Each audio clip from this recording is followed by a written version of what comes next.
ekam aksharam hrudi nirantaram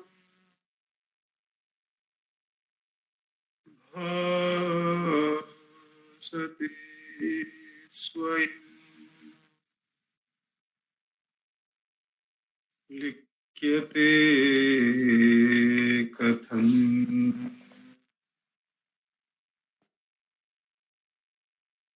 hridaya kuhara madhye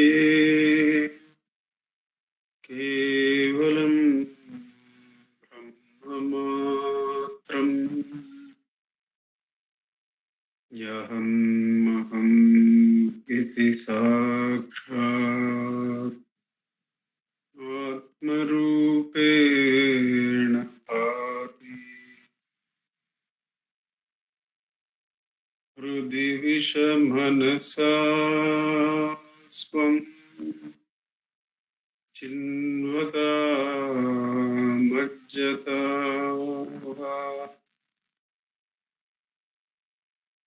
pavana chalana rodha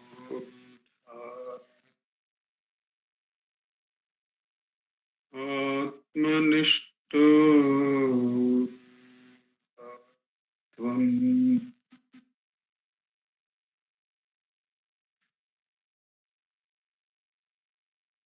deham mrunmaya jadatmakam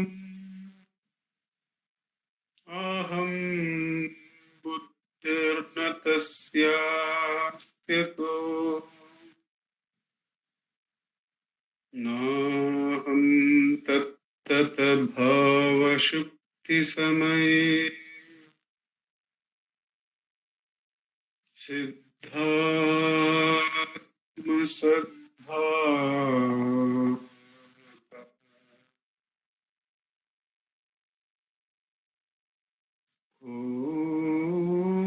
oham bhavayuta kuto varaktiya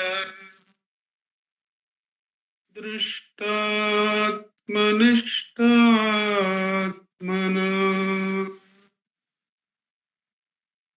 soham spurtitaya arunachala shiva purno vibhati swayam soham spurtitaya arunachala shiva purno vibhati swayam.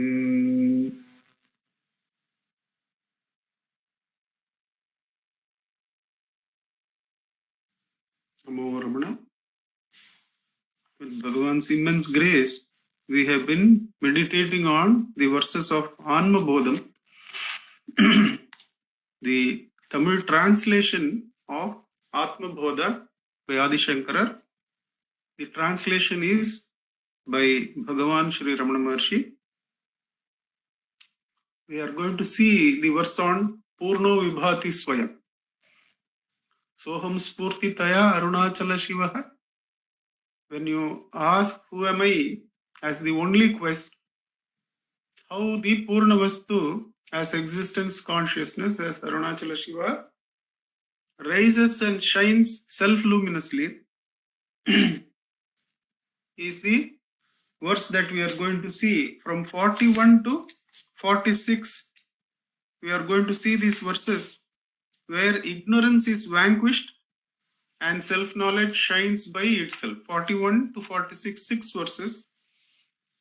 We have seen the verses on Nididhyasana, how the sadhaka has to identify and chant those verses and free himself with the neti, free himself from the upadis, identify with the upadi less Atmaswarupam.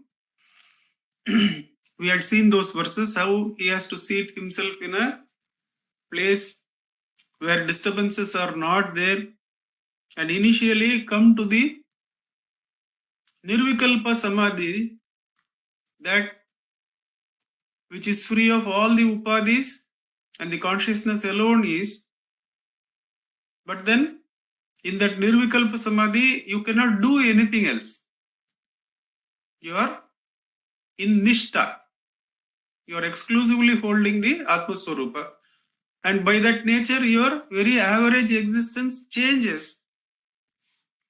And how that change happens, how that ajnana and attachment to the upadhis vanishes, is what is explained in the verses 41 to 46.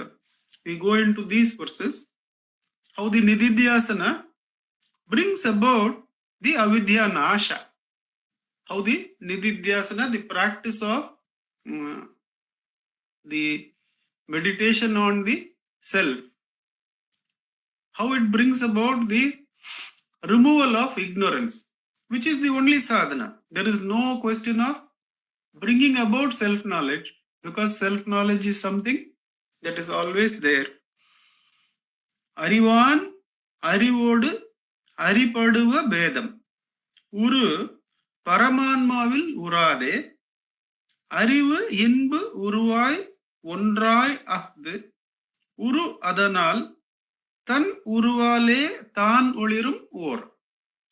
So the key points that were mentioned in this verse is, in the Atmaswarupa, the triads of the knower, knowing and known, which is actually the adhara required for seer seeing seen, hearer hearing heard, smeller smelling smelled, and all those things. All the five senses you can extrapolate.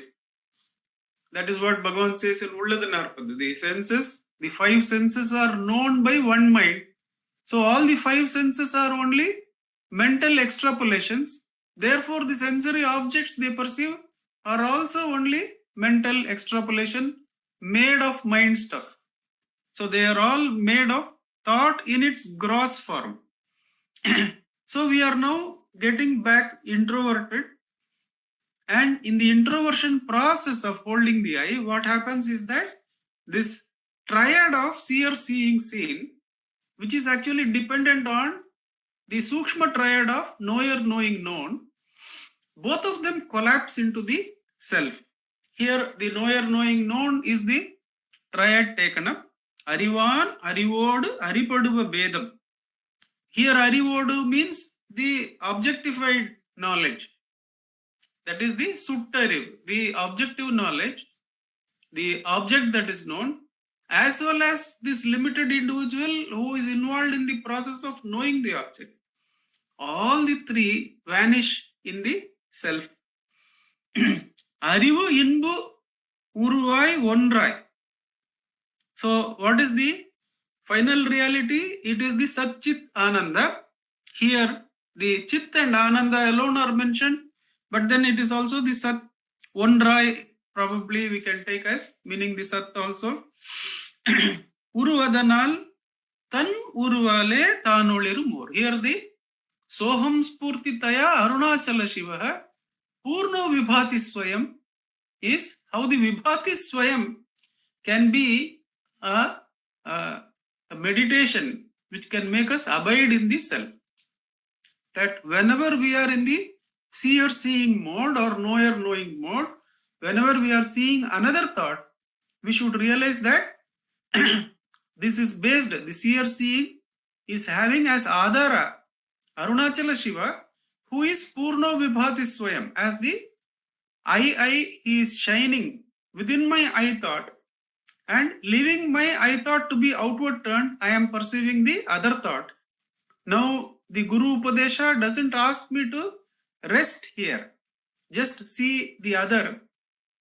Therefore I have to ask, for whom is this thought? Who am I? Therefore I go back to the Purno Vibhati Swaya Vastu with effort. That is where the Savikalpa Samadhi or the effort-based going and abiding in thought-free state, but still with effort. Bhavana bala bhakti ruttama. Bhava shunya sadbhava sustitihi bhavana bala bhakti ruttama. You go there repeatedly. When you go there, you are experiencing that which is beyond thought. Later on, Bhagavan says, you have to practice that till it becomes sahaj, but that will take up later as the Acharya goes. But here, right here, it is enough to meditate on that the reality is self-luminous. Koham bhava yutah kuto varadiya drishtatma nishtatmana. When you inquiring who am I, you put the attention on the I. Soham spurti taya Arunachala Shiva. Arunachala Shiva himself raises in answer as the Purna Vastu. The Purna Vastu is self-luminous. It is not lighting another, nor is it lit up by another. That is the key word here, and that is something that will help us in abiding. Whenever we feel there is another, then the consciousness gets back to the self-luminosity. That why do I need a thought to know my existence? Why do I need another to know that I am? The I am doesn't need any support. So knowing that, I deliberately go to, as Bhagavan did in his death experience, as Dilipji read out in his talk today on the Enlightenment Day. Akash, Dilipji's and Venkateshji's talks, I had the opportunity to go through. Simply wonderful presentations along with the bhajans. Extraordinary blessing that we could all meditate in the shrine on Bhagavan's Enlightenment Day. But here, how in the Muktakatrayam, in the last verse, how Bhagavan says that when you inquire who am I, then Arunachala Shiva as the Purnavastu, as the existence consciousness. Here we should understand that in Bhagavan, Arunachala Shiva was going on even in his childhood. Even in his childhood, that Arunachala is a great being, is the Ishvara, was going on in him. And it was going on in him naturally. How it becomes natural, how something becomes natural, when you know that it is happening in everyone, then only it becomes natural. And that is what Bhagavan felt, that Arunachala Shiva must be going on in everyone like this. From there, how come the death fear comes? Even that is to be crossed to come to the self of all. And the whole of Sanatana Dharma gets its eternal being from that point where it universalizes itself. It goes from the Nama to the existence consciousness. That is where the whole of the belief system, the whole of the religion gets its universality and the immortality, which nobody needs to support as an individual, nobody can destroy it. It gets its into immortality swayam, because it joins the self of all. And that is the experience Bhagavan gets on the Enlightenment Day, that how can such a one get a fear of death? That his fear of death was taking him so deep, is so clear that he says, I didn't want to consult anybody, neither a doctor nor another, and the body was in fit and fiddle state. But this fear of death came and I inquired out, what is it that is dying in me? And the Neti Neti required of the 30th verse, Bhagavan does it in a jiffy. He says that, what is it that dies? The body dies. That is an upadhi that cannot come with me, and it did not come with father. What I called as father had left and gone. And the breath is another upadhi which also has a beginning and an end. It goes out and ends in the air. It becomes air. Then it draws again and becomes life inside. Then goes out and becomes mere oxygen on the outside. So that also has birth and death. The mind has also birth and death. And as Venkateshji was referring in his talk, Bhagavan silenced all these three, and that stillness itself, as Venkateshji was recording, that stillness itself, the I, in the right hand side, what we mention as the I is here, that he experiences that even without all these upadhis, I exist as the deathless spirit. And that experience never left him, he says. That his identity with the deathless, immortal spirit was natural, like the Shruti note in music. That even when the body was speaking, it was going on. Like the fundamental Shruti note, that is the Sahaja Sthiti, he says. Sahaja Sthiti means natural, Sahaja Nirvikalpa Samadhi. The I is going on without any Vikalpa, and naturally, that even the actions of the Upadhis do not take away that or do not come as an obstruction to the clear shining of the I. But that is later here. That Swayam Prakasham is what this verse says, that Arivan, Arivodu, Aripaduva Bedam, Anma will Urade. It is not there in the self, because there the Purna Vastu is shining as I, self-luminously. In the next verse, how the ignorance is vanquished. Anma Enama Ev Araniyil. That Anma, let us take that I, that which is shining self-luminously, take that as the base. Take that as the base wood, on which the vichara is the rubbing wood. There are these two aranis, they say that, which is used in building fires for homas. It appears in olden days they wouldn't use the Agni from the kitchen. They would generate this separate Agni by having a wooden plank, two aranis, and the moving rubbing one, and some cotton is placed so that in that friction what sparks are generated, the cotton catches fire. Here the sadhana is similar. Anma Enama Varaniya. Avvida Anmadhyanam, Ivvida Anmadhyanam, Aha Matanam, Tan Muyandru. Matanam is to churn. With who am I? We will go directly to who am I. And as Akka would say, Santatam Salipara Santoshamagave. That Santatam Seidalal Sar Jnanati. What happens when you do the who am I? There is a spark generated, because whom are you meeting?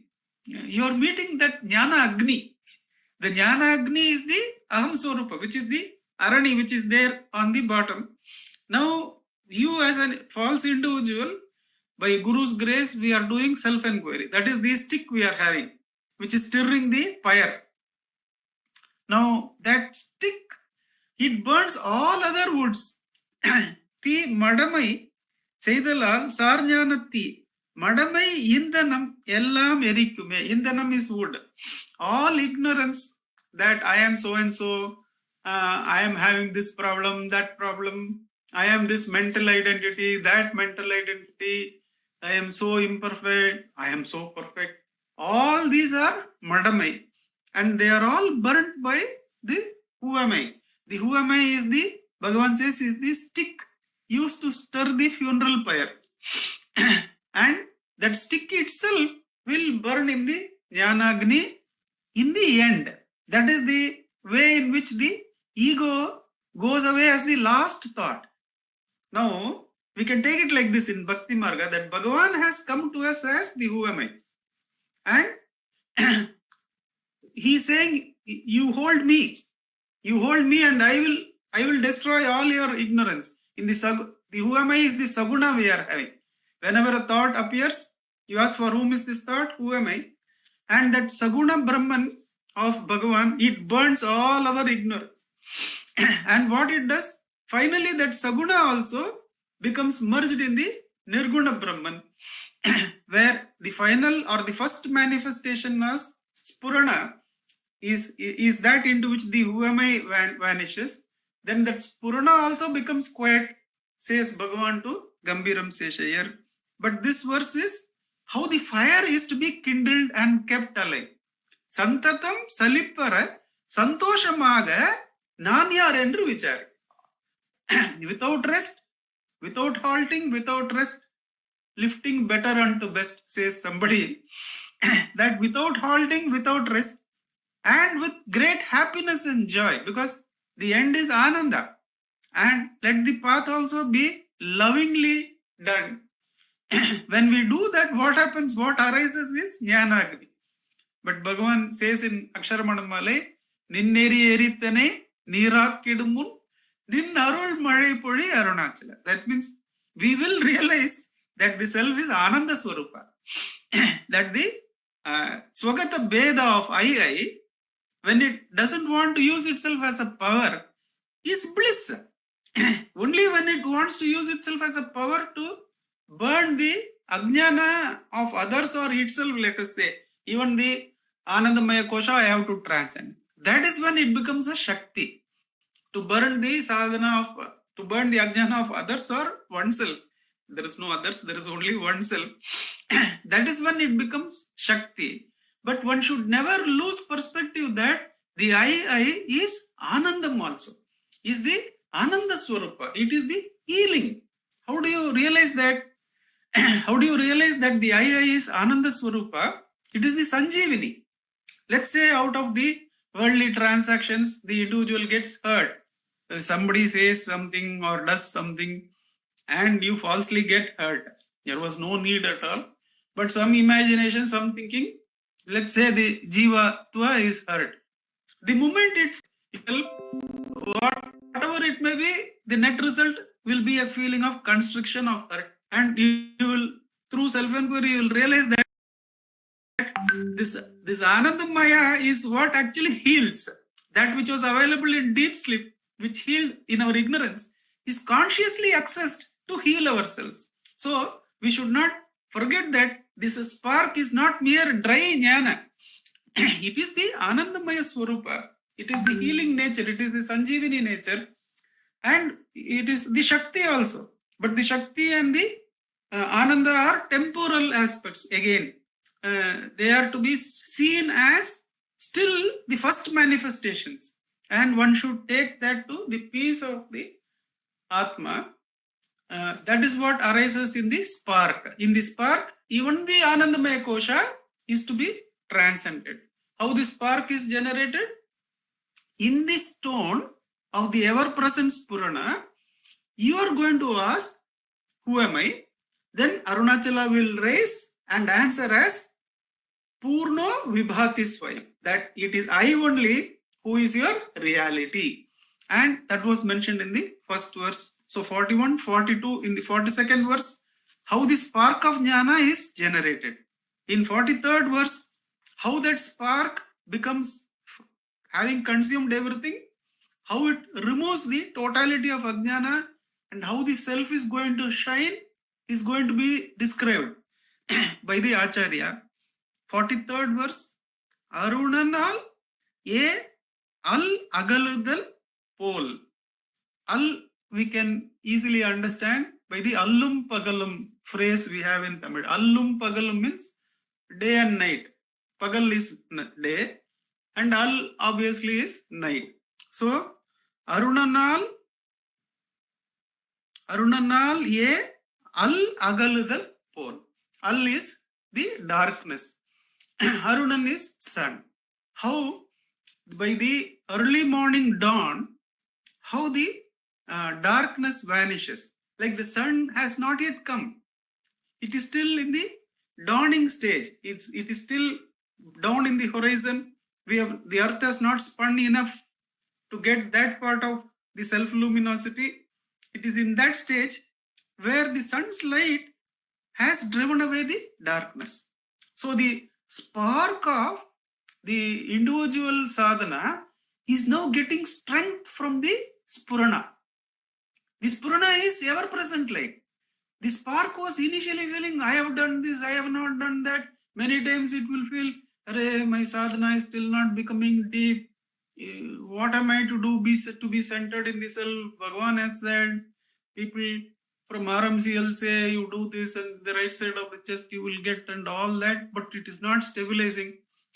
But there is a difference in thinking about your sadhana and thinking about the other things. Thinking about your sadhana precludes thinking about other things. And it is a meditation on how that is going.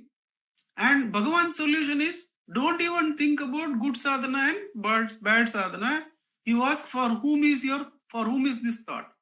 Don't even imagine that from tomorrow I will be doing like this. How to burn that? The doubt about sadhana. If you ask, for whom is this? Then that entire thoughts about the sadhana and its nature is burnt by the spark of self-attention. From where does this spark of self-attention get its light? It is from this Purana. So, the dawn is, as the spark nears the self-luminous self, then that pre-dawn situation in Arunachala, you can see. And I think I have described that.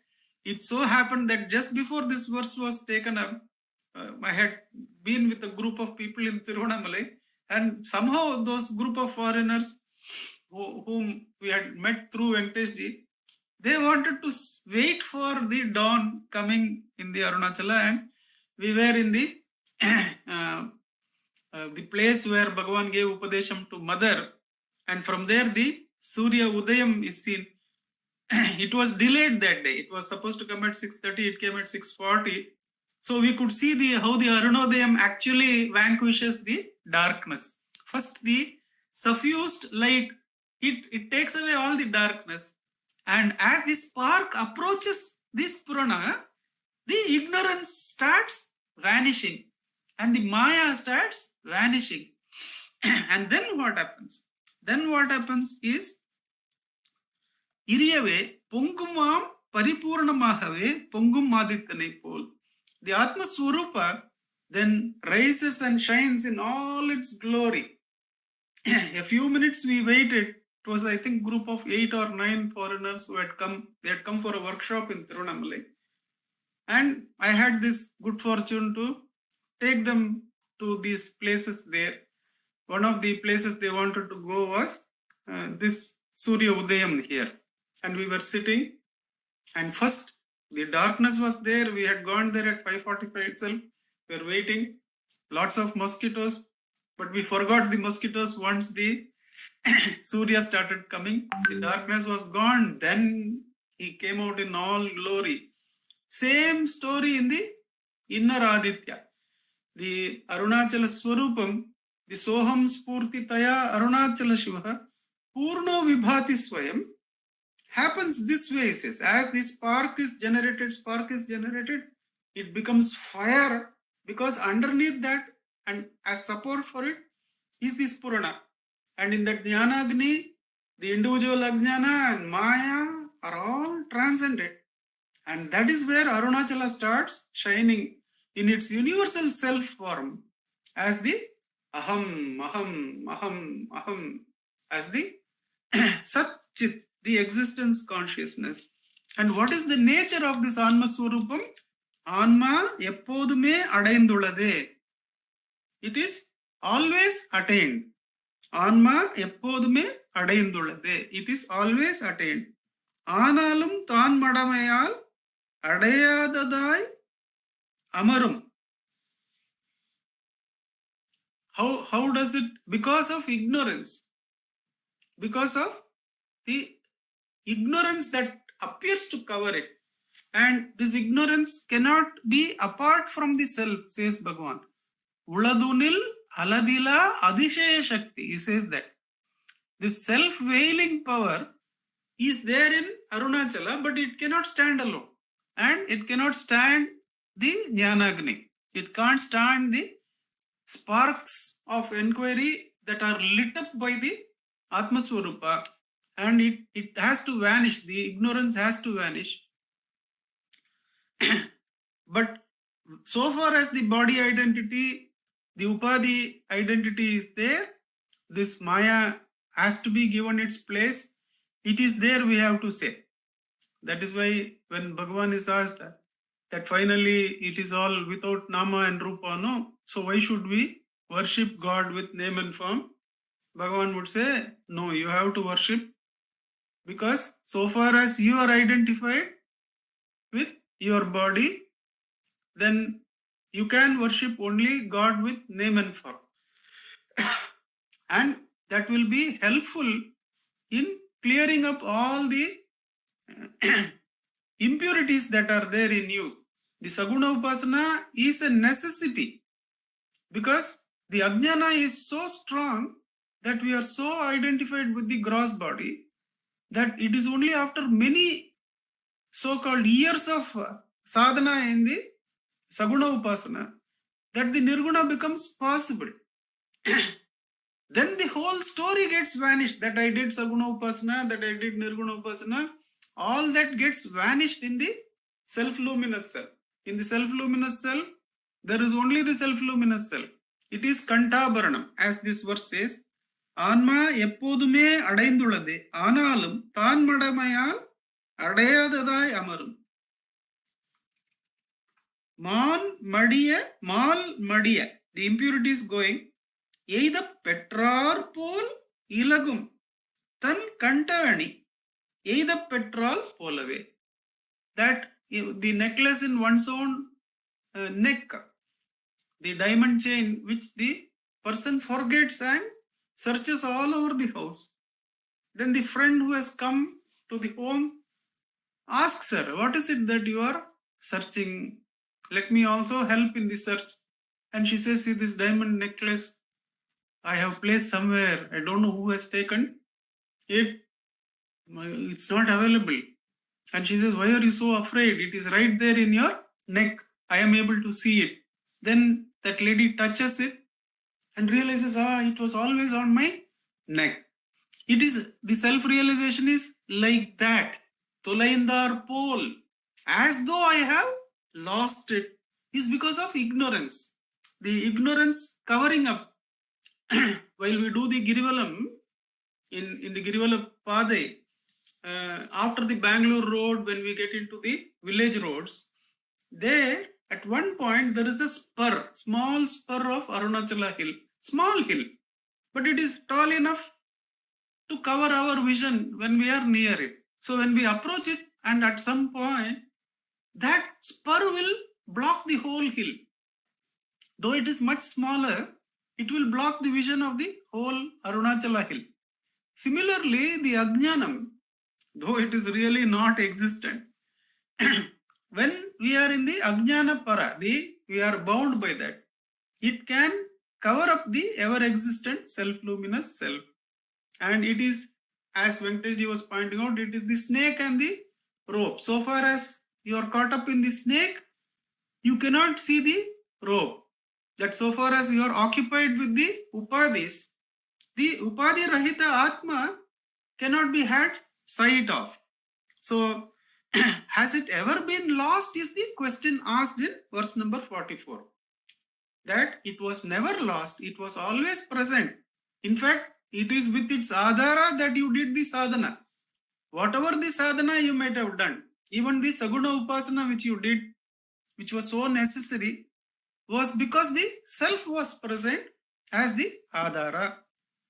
Therefore, there is no conflict in the upasanas you have done. Why the Saguna Upasana? Even the LKG, UKG you have read, are because the self has remained as the adhara. Why LKG, UKG? They say that if you dissect the brain of the human being, there is the reptilian brain at the moola. Then there is the primate, then the mammals, and then the primate, then only the human beings. You can actually see the evolution. That is why it is said, Ariyadi, it is rare that we get human birth.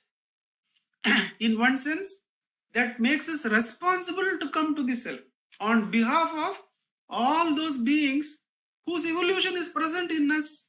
In that sense, that in the brain, the cross section, if you take, we still have the reptilian brain, we still have the mammalian brain, we still have the primates, we then have the human brain. So on behalf of all of them, we need to do the sadhana. Why merely living beings? The living beings also can be taken as having evolved out of the whole play of creation. So on behalf of all of that, the Madamai comes from all of that. Now the life has brought us, the self has brought us to this point. Even all those evolutions have taken place in what adhara? In the adhara of the self only. So it is not merely the Saguna Upasana, why I did that for so many, doesn't make any sense. All the evolutions, all the improvements, the smallest of them have been possible because the self has been self-luminously present. How did the stars collide and create the bigger atoms, as they say, unless this intelligence had been present? So all those things are possible only because self is the Adhara. But it is the Kantabharana, it is always present. It is not that self came as a manifested reality after human beings reached a particular point of evolution. Self is always present as the Kantabharana. But you realize it, the moment you touch it, the whole of evolution of the earth, the whole of evolution of living beings, the whole of evolution of human beings, in human beings, the Saguna Upasana, the Nirguna Upasana, all that become merged. None of this has happened. Arunachala Shiva alone is shining as the Purnavastu.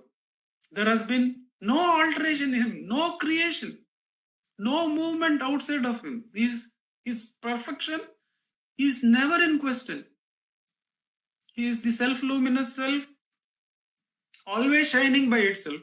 The test for it is, in the self-luminosity, you don't feel any other. There is no story to be told. I was like this, so-and-so came and taught me meditation. Therefore, there is all these stories that you had of your evolution also, or the evolution that I was an atom and became bigger atom, became tadpole, became mammals, and then became this. All those stories get vanquished in the self-luminous self. None of that has happened. Only the Kantabharanam is the reality.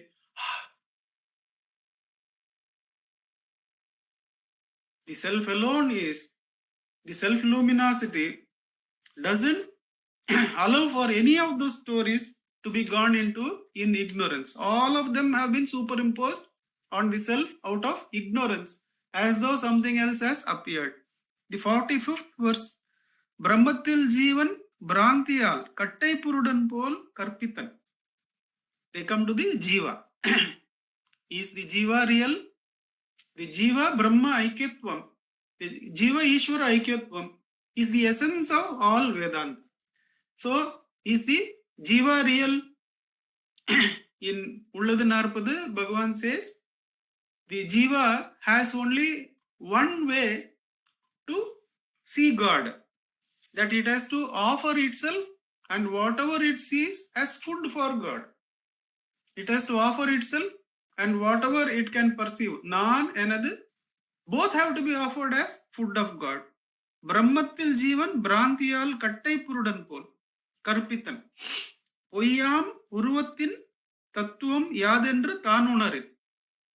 All the Jiva has to do is, what is the truth of myself? That is what Bhagavan says, that in the truth of the self, you have to inquire the who am I? What is my own truth? Because the truth of the self is a Kantabharanam. It is ever present. It is the Arani that is already there. In that you have to make the inquiry, who am I?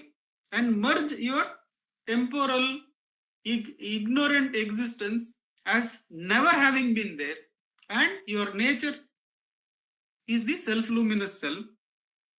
That Jivan Brantiyal Kattai Purudan. Kattai Purudan means in the evening when you come, because of the twilight, the lack of light, some post that is near your home, you mistake it to be a robber and either run away in fear or chase. And when you chase and come near, you realize, oh, that is no person. That is a mere post. The Jiva is like that person superimposed on a post. It is Jada. It is inert. How do we realize Jiva is Jada?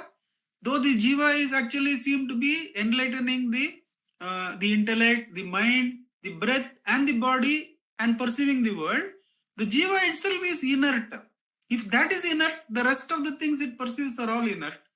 How do you realize that? That as a Jiva, you are inert? Because you can always check from where am I getting my light. I am getting my light from a different place. Because in deep sleep, when that light is switched off, there is no light of my own. I exist, but I am not conscious. The existence is there, but Chit is not there. So the Jiva is subject to, the existence is never taken away either in the waking dream or deep sleep. But the Chit is not available to know the existence in deep sleep. So use the Chit that is available in waking state only to know your own existence, he says, Bhagavan says. And when you do that, the Jiva Bhava, the I thought, it vanishes. Jivan Brantiyil Kattai Purudan Pol Karpitan. Poyyam Uruvatin Tattvam Yadendra Tanunarin Av Uruvam Vastuvahad Madi. That the I thought is not true, you realize directly. When you start doing who am I? We were reading the other day in the Kannada Satsang, in the question answers that A.R. Natarajan Mama has compiled, that Maharishi answers, Ramana Maharshi answers from 1900 to 1950. There is a compilation in English, beautiful compilation, and it has been translated into Kannada, which we are using for the dhyana before sitting for Atma Ucharam. The question there was relating to this, that how will my I thought become adrishya? How will my individuality be crossed? And that's a very technical question, and that person doesn't leave Bhagavan. 3-4 questions are there, but then Bhagavan says the whole journey, he says that only after the I thought arises, all the other thought arises. So therefore you know that I thought is the first thought. And only in the existence of I thought, all other thoughts exist. Therefore, I thought is the substrate. You can check that, because any other thought is there. If you ask for whom, the I thought will become available. It is the substrate. And therefore, it has this limitation. It will be the last thought that vanishes. Only if you make all other thoughts vanish into non-existence will the ego be vanquished. So, that is the answer he gives. You hold on to the dhara. You hold on to the string of who am I, the spark of who am I you hold, till all other thoughts are vanquished. Then the I thought also will vanish by itself. You will lose. Will I become a dud? The questioner goes, if the I thought also I lose, will I become a imbecile? Bhagavan says, don't worry, you will not become imbecile. You will become Jnana Swarupa. You will get Atma Sakshatkara. You will get the summum bonum of life. You will be a Jnani, he says. And that is how the question answers were ending there. Question number 7 and 8 or something in the second part from 1935 onwards. So that is how the Jiva Bhava is erased. And the last verse, Tattva Swarupanubhudiyal Tanudi Uttama Jnanam Udaneyam Mittayam Nan Enadu Ajnana Nasipikkum Digbramai Banu Udaya Tah Denave Par. That the directions are not known in darkness. When there is complete new moon, there is no direction knowledge. You don't know which is east, which is west. That if you come to the US, it's all there, right? Southeast, southwest. Everything is based on direction. All the roads, 128 southwest, 8th road northwest, all based on the directions, which you get the orientation only when the sun arises. The moment the sun arises, all the directions become clear. Which is east is become clear first, then the opposite is west, and all the 8 directions, they become clear in a flash. Like that, what happens when Tattva Jnanam comes? When you are one with the Soham Spurtitaya Arunachala Shiva, when you are one with the Spurana, then the division as I and mine, which is at the root of all religions. All religions teach this. All religions teach right behavior. See, the golden rule of ethics is present in all the religions. But when we forget that fundamental, they do not hurt anybody, treat others as you would like them treat you, as you would have them treat you. Only when we forget the golden rule of ethics and come to the mental teachings, the intellectual teachings, then something else creeps into the teachings. But if the fundamental ethics, which is common to all religions, is held, then many of the subsequent kosha teachings will not be imbued with any adharma. But we forget the fundamental. Similarly, another thing that is common to all religions is all religions teach that the God is without the division as I and mine. That how to reach God or how to reach the spirit that permeates everything, one has to be free of non-enade. This is also an agreement in all the religions. Ethics is an agreement.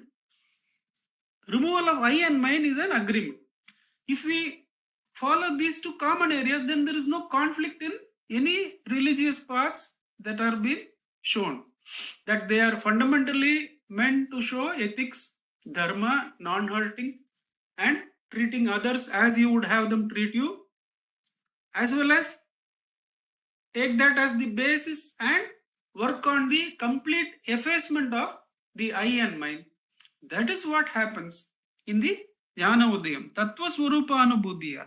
When you become completely rid of the Ajnana, when the Kantabharana becomes clear that I am really the self, that everyone is the self, there are no religions, there are no paths, that there is only the self, there is no evolution, there are no animals and stones different from the self, there is only the self-luminous self. When you come to that, the I and mind gets flattened, gets vanquished. How? Just as the Bhanu Udayam, when the sun arises, how the directional ignorance is clarified in a moment. You know this is east, that is west, south and north become clear. All the other in-between directions also become very clear. Similarly, with the rise of the self-luminous self, the I and mind, the root of ignorance, the teaching of all religions is consummated, is reached, is realized, not as something, a goal achieved, but this is what I always have been. This is the Kantabharanam that has always been on my neck. I am just touching it and realizing its existence now. I have never been bound. There is no one bound, no one seeking liberation. There is no bondage, hence no quest required for liberation. My identity with self is the summum bonum of all of life. And one identifies with the Atma Swarupam, which is what we are going to practice in Atma Vicharam till 8 o'clock when we will listen to Akka. We can set the time till 8 o'clock for Atma Vicharam practice. Namaramana.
Namo Ramana.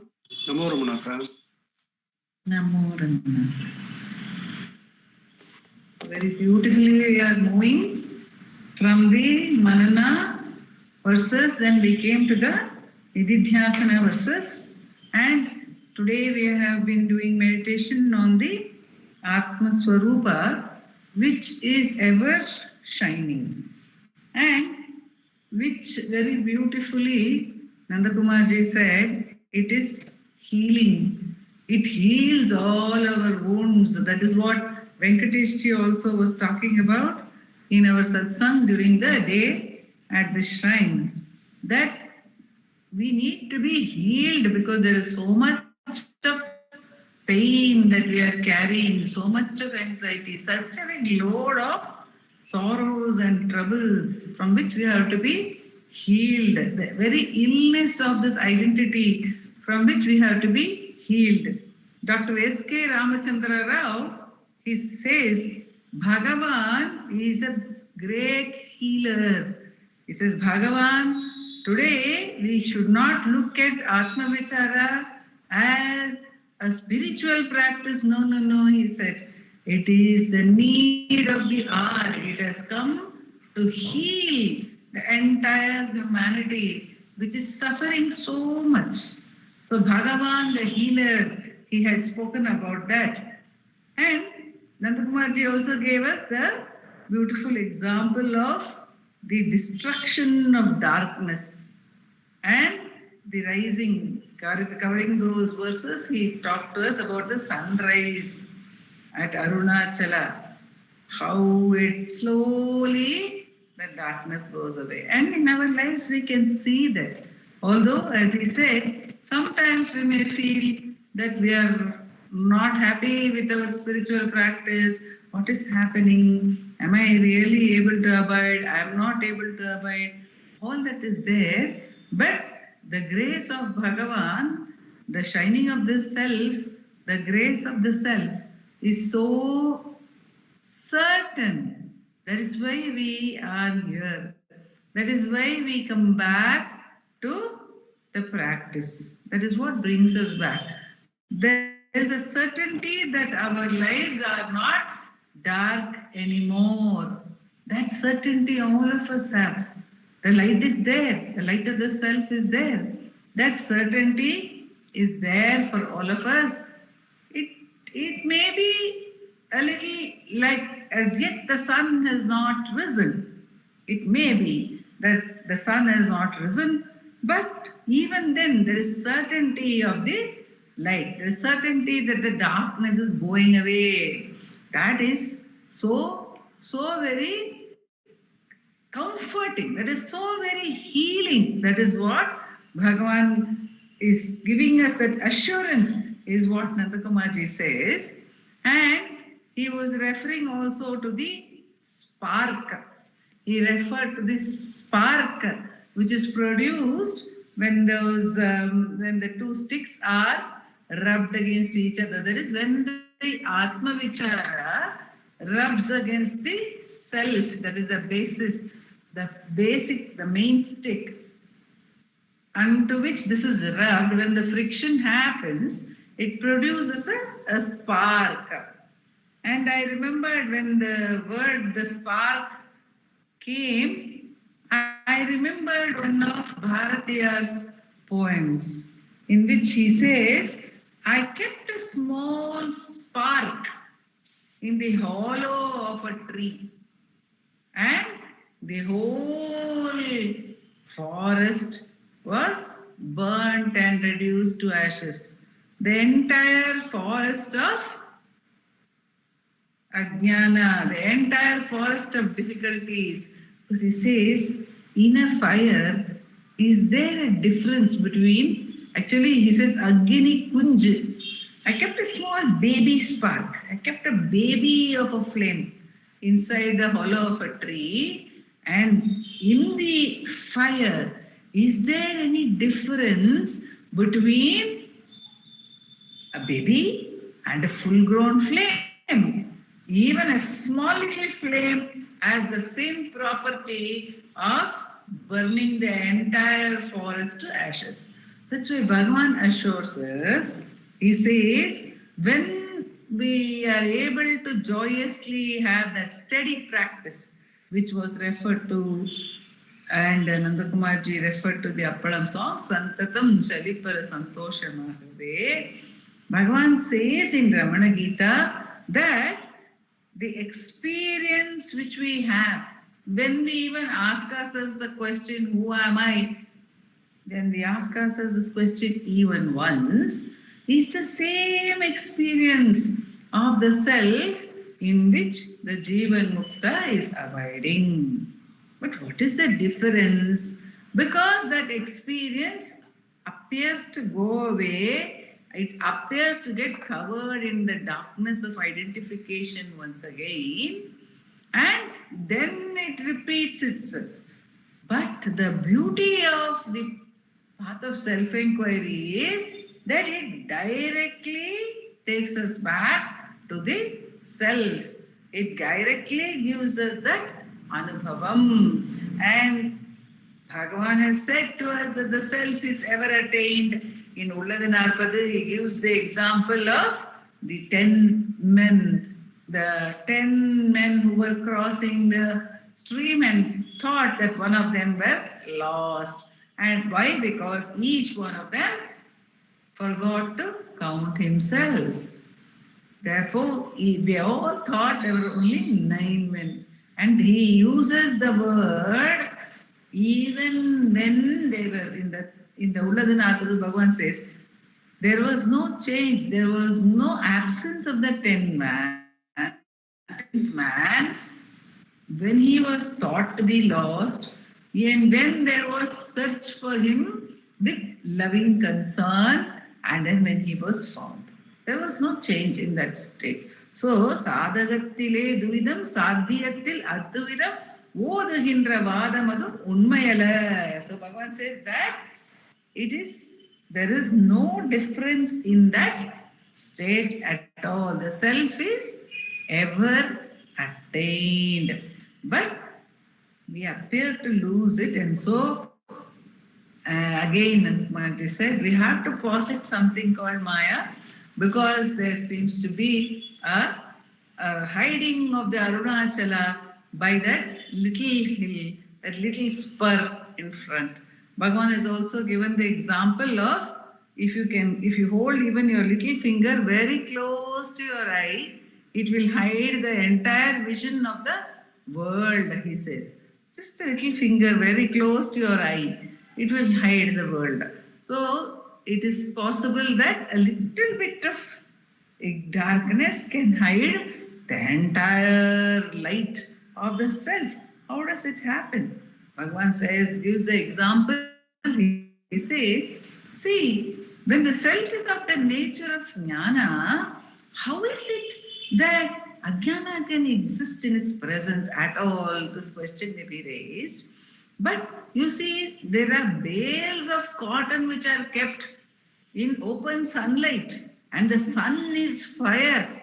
Though there are bales of cotton kept piled up in the open sunlight, they do not catch fire at all.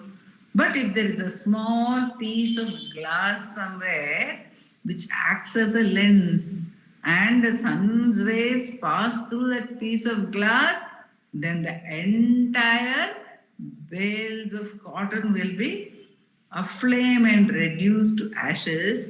Self-enquiry is like that small piece of glass. Otherwise, jnana and ajnana seem to coexist, but to remove that ajnana, this piece of glass, this self-enquiry acts as a catalyst. That's what Bhagavan has told us. So where are we coming? We were initially in the verses of Manana, and then last time we were into the verses of Nididhyasana, where instead of talking about the sadhana in third person, and the Kumarji very sweetly pointed out to us, it is spoken of specifically with reference to us. It is my understanding, my sadhana, my practice. It is not a general practice. It is not a general ignorance. It is not a general path self-enquiry may be done by so and so in such and such a way. It's not like that.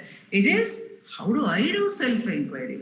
How do I get back to the self? That was what is told in Nididhyasana. And in these verses on which we have meditated today, we are told that the self is ever attained.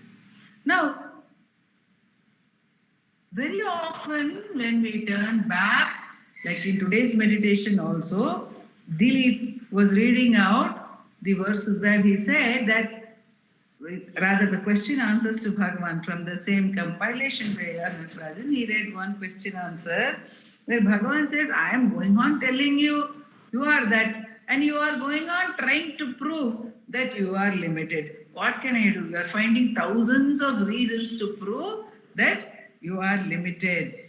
But even for a moment, if one turns back, and as Nandakumarji concluded with that silence, if one turns back, because it is our responsibility to do so, because it is the highest good one can bestow not only on oneself but on the entire universe, if one turns back and asks oneself, all this which I know, which I am talking about, all of us know it, isn't it? We are all saying that the self, our true nature, is not this limited to this body, it is not the thought, I cannot be a thought, I cannot be any of these things. Instead of going on saying this to ourselves, by when we ask, who am I? If we ask with that great intensity and earnestness, I really don't know who I am, then what happens is that all the thoughts will have to come to a standstill and we will have to experience our true nature because it is ever attained. Instead of trying to make this also into a thought, into a goal, when we remember in the practice that the self is ever attained, only self-enquiry allows for us to practice in a manner that the self is ever attained. Because all other sadhana, we will make the self a goal. But in self-enquiry, we don't do it. We can abide by this, that the self is ever attained, and turn back, and with that question, who am I, which is so powerful, and then it will take us, as Nandakumarji said, it will take us to the last or the first thought, the first experience, the I, which will automatically then merge into the self. That is the grace, and that is the grace which has brought us to itself in order to reveal itself to us. Om Namo Bhagavate Shri.